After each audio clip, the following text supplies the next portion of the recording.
Welcome back, General. TrainStation 2. All right, we got third in this first Christmas event competition. Was really a tough one. As I mentioned, it's important to start late. Starting late strategy is always one of the key to winning. Unfortunately, this time around, when we start late, we didn't really get to ranking. Do remember this Snowy Christmas calendar. Make sure you log in every day to claim it because there's no retrospective claiming, which means you can't go back and claim for the previous few days if you miss it. All right, once you miss is gone. All right, so as I said, it wasn't a good start for me. I was starting at 20 position and someone there had already got 1 2 3, so that's not easy at all. So what's going to happen next is really a lot of hard work, especially when you don't have the items ready. It's really painful, especially if you do not have the especially Christmas items. So make sure you have sufficient of those gems to start with in every event, especially such events whereby there's really long. Christmas event, I believe, is the longest of all, and I think totally worth your investments in terms of 110 gems to get 2 more additional factory slots. And if you really want, you could invest another 25 or so gems to get a dispatcher that will help you out in the 2 days event, 2 days competition. Pardon me on that. So in generally, this is how you go about. Of course, always want to emphasize the importance of upgrading your trains whenever possible, because you know, especially this rare and epic trains, when you hit with those jobs that actually has that restriction to the type of trains, this is really important. Unlike the legendaries, which is again already comes with a high capacity, those rare and epic is really tiny in capacity to start with. And if you are stuck with assuming only 2 or 3 rares and you have only what, like 6 capacity, I think they will be in bad in bad shape. So please, if you could, you can dismantle some of those duplicates epic if really you need those parts only. Alright, because it's hard to get epic trains, but it's painful, but nonetheless I must do it because otherwise I wouldn't be able to upgrade my epic trains so as to fight better in the competition. So it's always a painful decision to dismantle or what they call it now as sell. Okay, it's basically the same as dismantle in the past. They call it sell right now. So this is a choice, but nonetheless, upgrading trains is just one of the many things you could do to get an edge over the other competitors. The next thing I'm going to emphasize on is really the warehouse spacing. In order to get warehouse spacing, is important you increase your chances by having a huge population increase by using the 5 building technique. I've mentioned this before, but those who are new, I hope you basically benefit from this 5 building technique.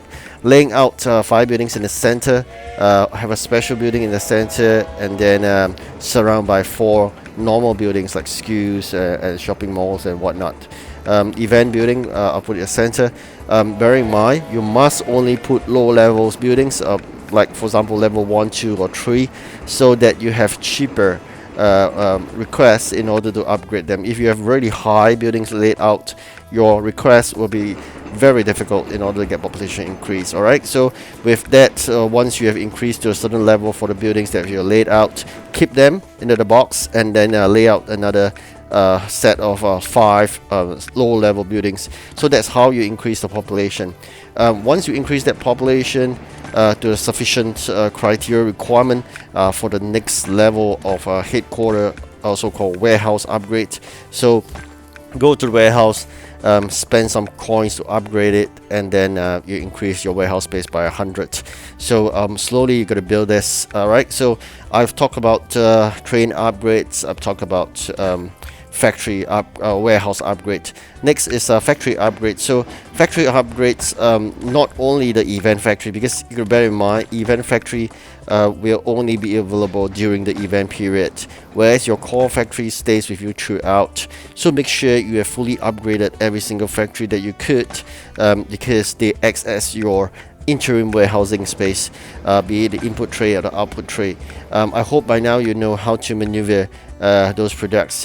Once you store the production, you can actually put in all those raw materials into the input tray, and that will act up as your additional warehousing, because once you cancel the order, you get back to raw materials. All right, so that's how you do about that. All right, so generally these are the few tips I was always shared in my video. And of course, as you can see here, starting position is really poor.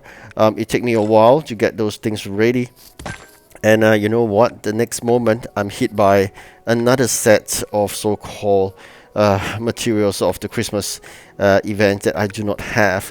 So I would say that it's not a lot of luck I have in this first competition. Hit twice at the onset, hit by those items that's requested, but I do not have it, those non-event items.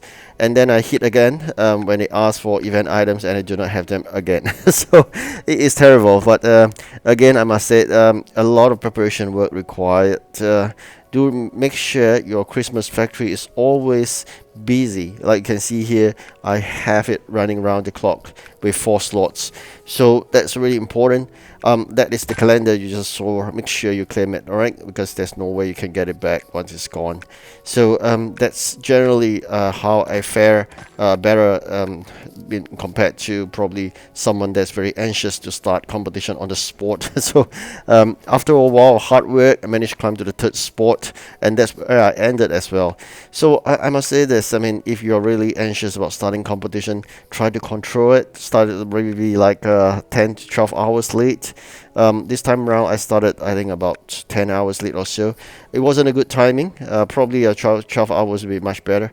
So once you start that way, you'll be so-called grouped together with people that's maybe not so aggressive.